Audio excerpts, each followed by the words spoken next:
లక్ష్యమును జీవమును ఆధారము నీ వాక్యము నా త్రోవకు.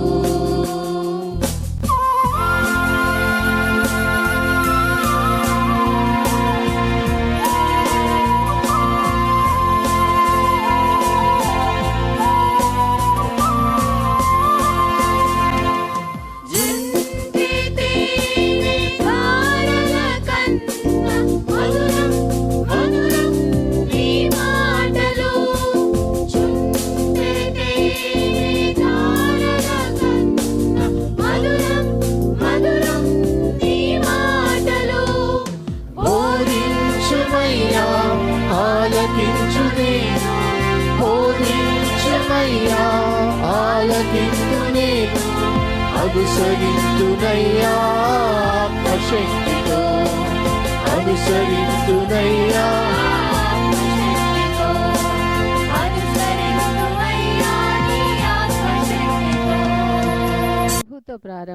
ప్రభుతో ప్రారంభం అనే ఆధ్యాత్మిక అనుదిన ప్రార్థనా కార్యక్రమానికి ప్రేమతో మిమ్మల్ని ఆహ్వానిస్తూ ఉన్నాం. మన జీవితానికి ఆదియు ఆధారమునైనటువంటి ఆ దేవుణ్ణి మొదట మరణించుకున్నట్లయితే ఆ దినమంతయు ఆయన కృపాక్షేమములే మన వెంట వచ్చును.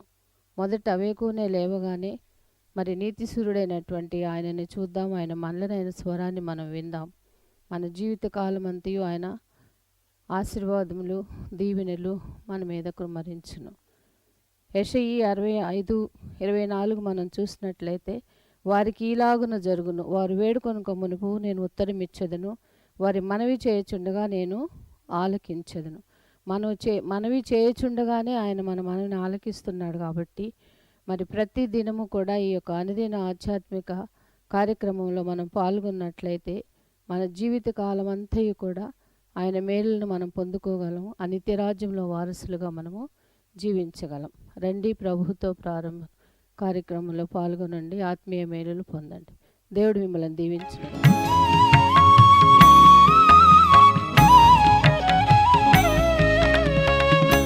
యేసు కరుణా ఇది మా శరణు, యేసు కరుణా, యేసు కరుణా ఇది మా శరణు, యేసు కరుణా, యేసు నీ కరుణా ఇది మాకు శరణని యాసతో నమ్మిన యదములకెల్లా యేసు కరుణా, యేసు కరుణా ఇది మా శరణు, యేసు కరుణా.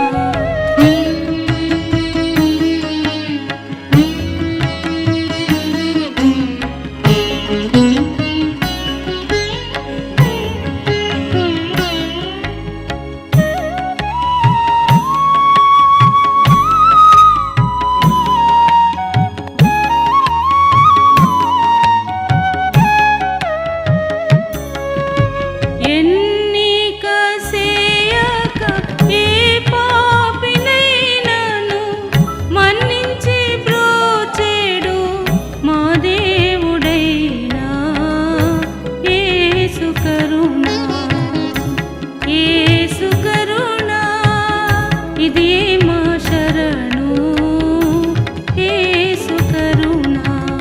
క్రీస్తునందు ప్రియమైన దేవుని సంగమా, మరొక నూతన దినమును దేవుడు మనకు అనుగ్రహించాడు. ప్రభుతో ప్రారంభం, అనుదిన ధ్యానం, ఆత్మకు క్షేమం. ఈ క్షేమకరమైన సువర్తమానములు మన ఆధ్యాత్మిక అనుభవాలకు ఆవశ్యకం. ప్రతిదినము లేవగానే దేవుని వాక్యాన్ని ధ్యానం చేయడం, దేవునితో ప్రార్థించి సంభాషించడం, దేవునితో కలిసి దిన ప్రయాణాన్ని ప్రారంభించడం, తద్వారా దినమంతయు దేవుని ద్వారా క్షేమాన్ని, ఆశీర్వాదాన్ని, ఆనందాన్ని పొందడం. ఇది నిజంగా దేవుడు మనకు అనుగ్రహించిన ఒక అద్భుతమైన అవకాశం. ఈ అవకాశం సద్వినియోగపరుచుకుంటూ ప్రతిదినము క్రమము తప్పకుండా వీక్షిస్తున్న వీక్షకులందరికీ ప్రభువైన యేసుక్రీస్తు నామమున శుభములు తెలియచేస్తున్నాను. రండి, కలిసి ప్రార్థన చేద్దాం. కలిసి ధ్యానం చేద్దాం, కలిసి ఆధ్యాత్మిక ఆనందాన్ని ఆస్వాదిద్దాం, ప్రార్థన చేద్దాం. కృపగల దేవా, దైవ తండ్రి, మీ పాదములకు స్తోత్రము చెల్లిస్తున్నాం నాయన. మీ ఉచితమైన దయా సంకల్పాన్ని బట్టి మమ్మల్ని ప్రేమించి ప్రోత్సహించి అనుదినము అనుగ్రహిస్తున్న దీవెనకర అనుభవాలు బట్టి ప్రభాస్తుతులు చెల్లిస్తున్నాం. మీ లేఖనాల్లోంచి మాకు వినిపిస్తున్న ఆధ్యాత్మిక సత్యాలు, సూత్రాలు మా జీవితాలకు అన్వయించుకోవడానికి అవసరమైనవి మీరు అనుగ్రహిస్తుండగా శ్రద్ధతో ఆలకించాలి, విషయ విశ్లేషణ జరిగించుకోవాలి, తద్వారా నీ ద్వారా కలిగే ఆనందాన్ని ఆస్వాదించాలి. ప్రభా, స్తుతులు చెల్లిస్తూ మరొక నూతన దినం మాకు మీరు అనుగ్రహించినందుకు స్తుతులు చెల్లిస్తూ మాతో మీరే సంభాషించమని మా రక్షకుడైన యేసు నామమున అడిగి వేడుకొంచున్నాం తండ్రి, ఆమెన్. స్నేహితులారా, నేటి కొరకు ఏర్పాటు చేయబడిన లేఖన భాగం దినవృత్తాంతంలో మొదటి గ్రంథము 29వ అధ్యాయము 25వ వచనం. యెహోవా సొలొమోనును ఇశ్రాయేలందరి ఎదుటను బహుగా ఘనపరిచి అతనికి ముందుగా ఇశ్రాయేలును ఏలిన ఏ రాజునకైనను కలుగని రాజ్య ప్రభావము అతనికి అనుగ్రహించెను. స్నేహితులారా, నిన్నటి వరకు దావీదు పలికిన ఆ చివరి పలుకులను మనము ఒక్కొక్కటిగా జ్ఞాపకం చేసుకున్నాం. ఆ చివరి సందేశంలో దావీదు అధికంగా ప్రధానంగా దేవుని మందిర నిర్మాణం గురించిన అనుభవాలు మరి ప్రజలతో, అధికారులతో, అదే రీతిగా తన తర్వాత ఆ సింహాసనాసనుడు కాబోయే కుమారుడైన సొలొమోనుతో చెప్పిన మాటలు మనము జ్ఞాపకం చేసుకున్నాం. ఈ క్రమంలో దావీదు తాను చెప్పవలసినంత చెప్పి ముగించిన తర్వాత అక్కడ పై భాగంలో ఒకసారి మనం గమనిస్తే 22వ వచనం, ఆ దినమున వారు యెహోవా సన్నిధిని బహుగా సంతోషముతో అన్నపానములు పుచ్చుకొనిరి. దావీదు కుమారుడైన సొలొమోనునకు రెండవసారి పట్టాభిషేకము చేసి యెహోవా సన్నిధిని అతని అధిపతిగాను సాదోకుని యాజకునిగాను అభిషేకించిరి అని వ్రాయబడింది. ఆ తర్వాత దేవుడు అతన్ని ఎలా దీవించాడో ఆ వాస్తవాలు మనకు జ్ఞాపకం చేయబడుతున్నాయి. ఇక్కడ ఒక స్వపరిశీలన కొరకైనా ఒక అంశాన్ని నేను మీ దృష్టికి తీసుకొని రావాలని కోరుతున్నా. ఇక్కడ సొలొమోనుకు రెండవసారి పట్టాభిషేకము చేసి అనే మాట ఇక్కడ వ్రాయబడింది. రెండవసారి పట్టాభిషేకం చేసి, మరి రెండవసారి అన్నప్పుడు మొదటిసారి జరిగిన పట్టాభిషేకం ఏమైంది, మరి ఆ సమయంలో ఆ సందర్భంలో జరిగిన వివిధ పరిణామాలు ఏంటి, మరి రెండవసారి ఎందుకు చేయవలసి వచ్చింది, ఈ విషయాలు కొంత మనం వెనక ముందు చూసుకుంటే దావీదు తన శ్రద్ధ యావత్తు మందిర నిర్మాణం పట్ల, దేవుని పని పట్ల శ్రద్ధ యావత్తు వ్యక్తపరిచాడు. మరి తన కుటుంబంలో కలుగుతున్న కొన్ని ఇబ్బందికరమైన పరిస్థితుల విషయంలో దావీదు ఎక్కడ కూడా మరి శ్రద్ధ తీసుకున్నట్లుగా కానీ లేకపోతే మెన్షన్ చేసినట్లుగా కానీ మనకు కనిపించదు. ఒకవైపు దేవుని కొరకు ఆ పని మీద దావీదు శ్రద్ధ చూపిస్తుంటే మరొక వైపు అతని కుటుంబంలో కొన్ని కలహాలు కొన్ని ఇబ్బందులు కలుగుతూ ఉన్నాయి. వాటి విషయము సరైన ఇన్ఫర్మేషన్ ఈ గ్రంథంలో మనకు పొందుపరచబడలేదు. ఈ గ్రంథంలో ఉన్న విషయాల గురించి ఇవి ఎవరు రాశారు అన్న దానికి చివరి వచనం చూడండి, 29వ వచనం.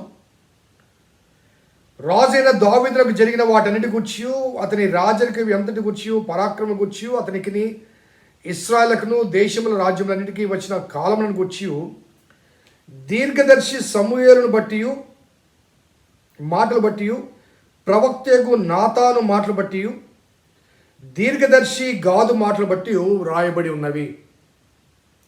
అనగా దినవృత్తాంతాల గ్రంథంలో వ్రాయబడిన ఇన్ఫర్మేషన్కి 3 మూలములు. నేను గతంలో కూడా చెప్పాను, సమూయేలు గ్రంథానికి, 2వ గ్రంథానికి, అదే రీతిగా దినవృత్తాంతాల గ్రంథానికి ఉన్న ఈ డిఫరెన్సెస్ కాదు. ఏంటంటే సమూయేలు గ్రంథము సమూయేలు ద్వారా అతని అనుచరుల ద్వారా వ్రాయబడింది. ఈ గ్రంథానికి వచ్చేసరికి మరి సమూయేలు తర్వాత నాతాను, తర్వాత గాదు వారు ఇచ్చిన ఇన్ఫర్మేషన్ ఆధారంగా పొందుపరచబడ్డాయి. కాబట్టి కొంత ఇన్ఫర్మేషన్ అక్కడ ఇక్కడ మిస్ అయ్యే అవకాశాలు మరి చాలా స్పష్టంగా కనబడి, ఎందుకంటే రచయితలు వేరు కాబట్టి వారికి సంబంధించిన ఇన్ఫర్మేషన్ లేకపోతే వారి ద్వారా లభించే ఇన్ఫర్మేషన్ కొంత తేడా వస్తుంటుంది. మీకు ఎగ్జాంపుల్ కావాలంటే లూకా సువార్తలో యేసుక్రీస్తు వారి జనన సువార్త అందించినప్పుడు గొల్లలు కనబడతారు, మరి జ్ఞానులు కనిపించరు. అదే యేసుక్రీస్తు వారి జనన సువార్త గురించి మత్తయి సువార్తకి రాసినప్పుడు జ్ఞానులు కనబడతారు, గొల్లలు కనబడరు. గొల్లలు వచ్చేసరికి సత్రం కనబడుతుంది, జ్ఞానులు వచ్చేసరికి ఇల్లు కనబడుతుంది. కాబట్టి వారి ఇన్ఫర్మేషన్, వారు గ్యాదర్ చేసే ఇన్ఫర్మేషన్ వేరు, వారి కాన్సన్ట్రేషన్ వేరు, వారి అవసరం వేరు, అలాగే వీరిది వేరు.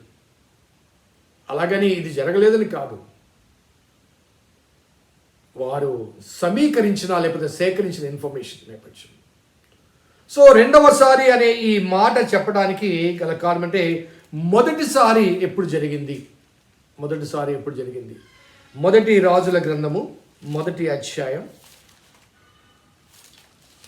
అనగా సమూయేలు 2వ గ్రంథం అయిపోయిన తర్వాత 1 రాజుల గ్రంథము 1వ అధ్యాయము 33వ వచనం, 31 నుంచి చదువుతాను. బెత్షెబా సాగిలపడి రాజుకు దావీదు సదాకాలం బ్రతుకును కాకుండా అప్పుడు రాజైన దావీదు యాజకుని సాదకును ప్రవక్తన నాతానును యెహోయాదా కుమారుడైన బెనాయాను నా యొద్దకు పిలువమని సెలవేగా వారు రాజు దగ్గరికి వచ్చి, అంతటా రాజు, మీరు మీ ఏళ్లవాడిన నా సేవకులను పిలుచుకుని పోయి నా కుమారుడైన సొలొమోనుకు నా కంచెల గాడిద మీద ఎక్కించి గీహోనుకు తీసుకుని వెళ్ళి యాజకుడైన సాదోకును ప్రవక్తైన నాతానును అక్కడ ఇశ్రాయేలు మీద రాజుగా అతని పట్టాభిషేకం చేసిన తర్వాత మీరు బాకానాదము చేసి రాజైన సొలొమోను చిరంజీవి అగును గాక అంటూ ప్రకటన చేయవలెను. 39వ వచనంలో యాజకుడైన సాదోకు గుడారంలో నుండి తైలపు కొమ్మును తెచ్చి సొలొమోనుకు పట్టాభిషేకము చేసెను అని వ్రాయబడింది. సో ఈ మొదటిసారి పట్టాభిషేకం జరిగించబడిన సమయానికి రెండవసారి జరిగించిన సమయానికి మధ్య కొంత మరి గ్యాప్ ఏర్పడింది. ఆ గ్యాప్ గల కారణాలు మనము ఇక్కడ కాకపోయినా రాజుల మొదటి గ్రంథంలో మనకు 1వ అధ్యాయంలో మనకు కనిపిస్తాయి. అక్కడ 1వ అధ్యాయంలో 5వ వచనం చూడండి. హగ్గీతు కుమారుడైన అదోనియా గర్వించిన వాడే నేనే రాజు నగుదును అనుకుని రథములను గుర్రపు రౌతులను తనకు ముందుగా పరిగెత్తుటకు 10 మంది మనుషులు ఏర్పరచుకును. అతని తండ్రి నీవు ఇలాగూ ఎలా చేయుచున్నావని అతని చేత ఎప్పుడు విచారించి అతని నొప్పి కలగ చేయలేదు. చూచుటకు అతడు బహు సౌందర్యం గలవాడు, అబ్షాలోము తర్వాత పుట్టినవాడు, అతడు సెరూయా కుమారుడైన యోవాబుతో అంటూ అతడు తాను ఆ రాజుగా ప్రకటించుకున్నాడు. ఇతను ఎవరంటే అదోనియా. సో దావీదు రాజు, అతను రాజుగా ఉన్నప్పుడు గతంలో మనం ధ్యానం చేశాం. అతని కలిగిన ఆ సంతతి గురించి ఒకసారి నేను జ్ఞాపకం చేస్తాను. అనగా ఈ సమస్య యొక్క పూర్వాపరాలు తెలియాలంటే కొంత మనము వారి యొక్క సంఖ్యను కూడా చూడాలి. సమూయేలు 2వ గ్రంథము 3వ అధ్యాయం 2వ వచనం. హెబ్రోన్లో దావీదుకు పుట్టిన కుమారుడు అనగా అమ్నోను అని అతనికి జ్యేష్ఠపుత్రుడు. ఎజ్రాయిలాగు అహనోయిములకు పుట్టెను. కిల్యాబను 2వవాడు కర్మేలీయుడగు నాబాలు భార్య అబీయయేలు వల్ల పుట్టెను. 3వవాడైన అబ్షాలోము గెషూరు రాజైన తల్మై కుమార్తె మయకా వల్ల పుట్టెను. 4వవాడైన అదోనియా హగ్గీతు వల్ల పుట్టెను. 5వవాడు షెఫట్యా అబీటల్ వల్ల పుట్టెను. 6వవాడు ఇత్రెయిము దావీదుకు భార్య ఎగ్లా వల్ల పుట్టెను. వీరు హెబ్రోన్లో పుట్టారు. వీరు కాకుండా మరికొంతమంది రాజుల మొదటి గ్రంథంలో దినవృత్తాంతుల మొదటి గ్రంథంలో మరికొంతమంది సంతానం గురించి రాయబడింది. ఒకసారి చూద్దాం. దినవృత్తాంతుల మొదటి గ్రంథము 3వ అధ్యాయం. దావీదుకు హెబ్రోన్లో పుట్టిన కుమారుడు అనగా ఎజ్రాయిలీయులైన యెహోనీము పుట్టిన కుమారుడు అమ్నోను జ్యేష్ఠుడు. కర్మేలీయులైన అబీగయీలు పుట్టిన దానియేలు 2వవాడు. గెషూరు రాజున తల్మయి కుమార్తెన మయకాకు పుట్టిన అబ్షాలోము 3వ వాడు, హగ్గీతు అదోనియా 4వ వాడు. ఆ తర్వాత మిగతా వారి పెడుతూ యెరూషలేములో 33 సంవత్సరాలు ఏలాడు. అక్కడ బెత్షెబా ఉన్న షిమియా, షోబాబు, నాతాను, సొలొమోను బిడ్డలు పుట్టారు. సో ఈ క్రమంలో సొలొమోను 7వ వాడు. సో మొదటివాడు అమ్నోను అబ్షాలోము చేత చంపబడతాడు. అనగా సోదరుని మోహించి చెరచి అబ్షాలోము చంపబడతాడు. అబ్షాలోము దావీదును తిరుగుబాటు చేసి ఆ తిరుగుబాటు నేపథ్యంలో అతను కూడా చంపబడతాడు.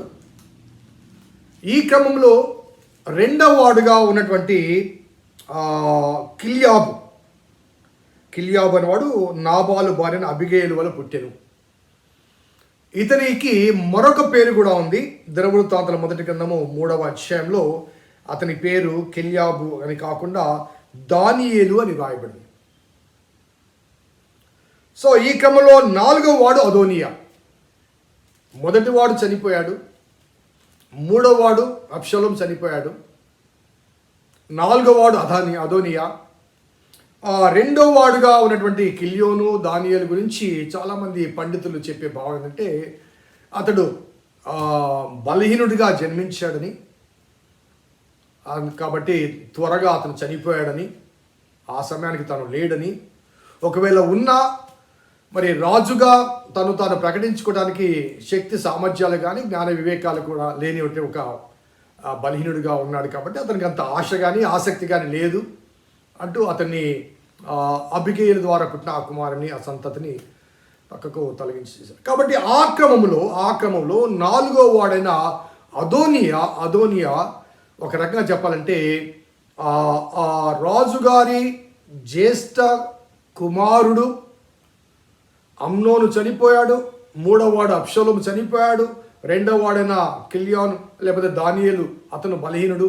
కాబట్టి ఆ క్రమంలో 4వ వాడు రాజ్యానికి రావాలి.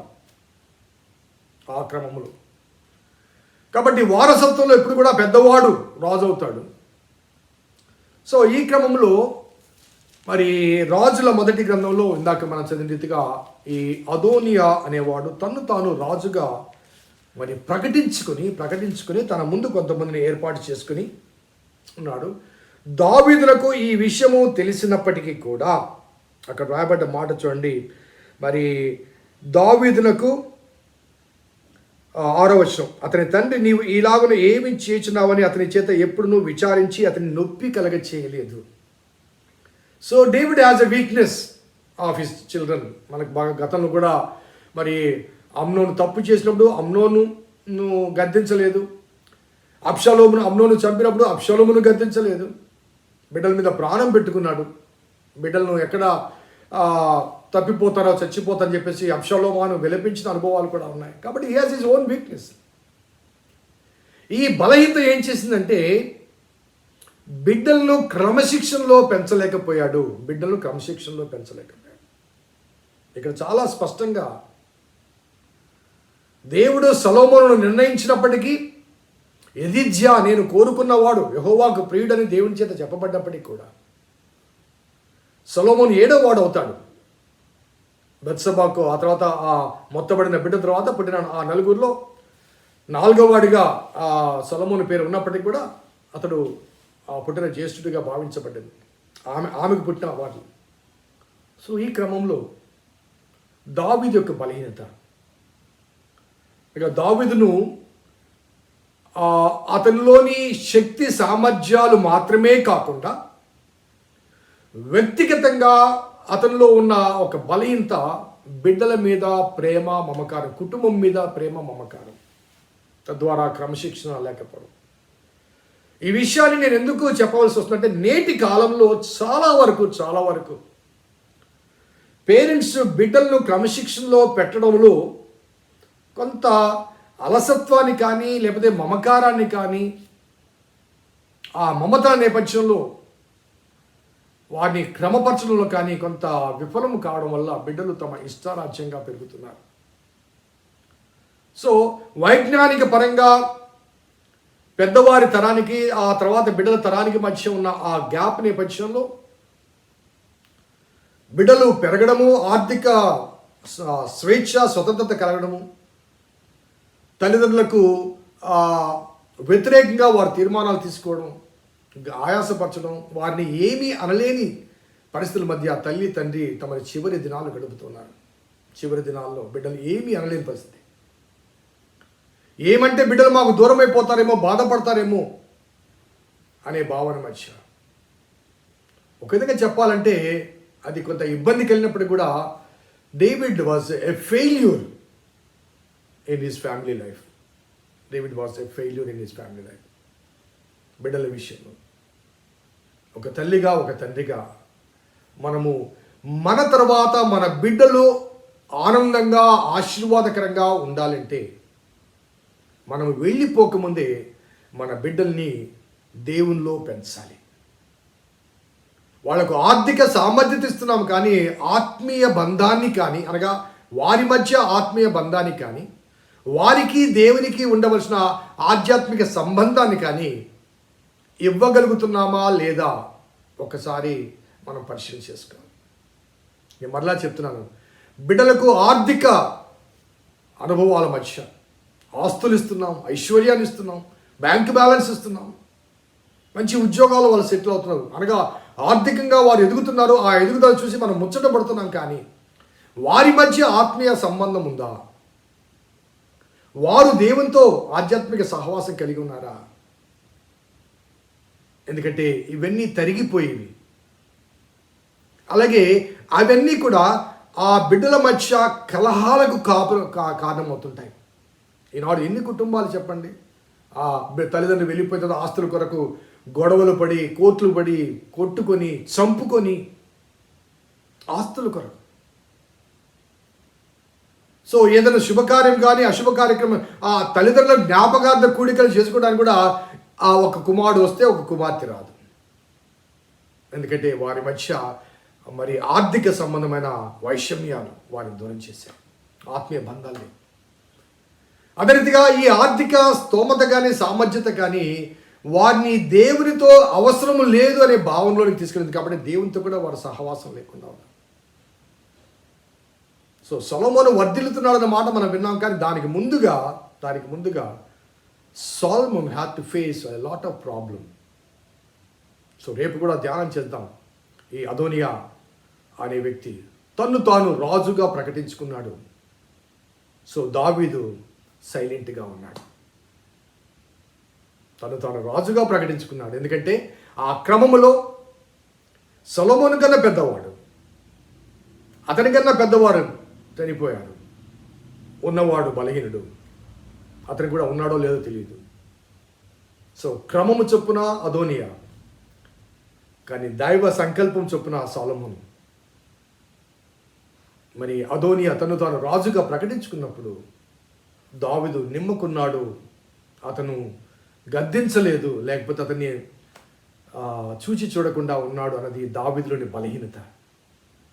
Parents, if you don't settle your children, they have to settle in other way. వేరే రీతిగా వారు సెటిల్ చేసుకోవాల్సి వస్తుంటుంది.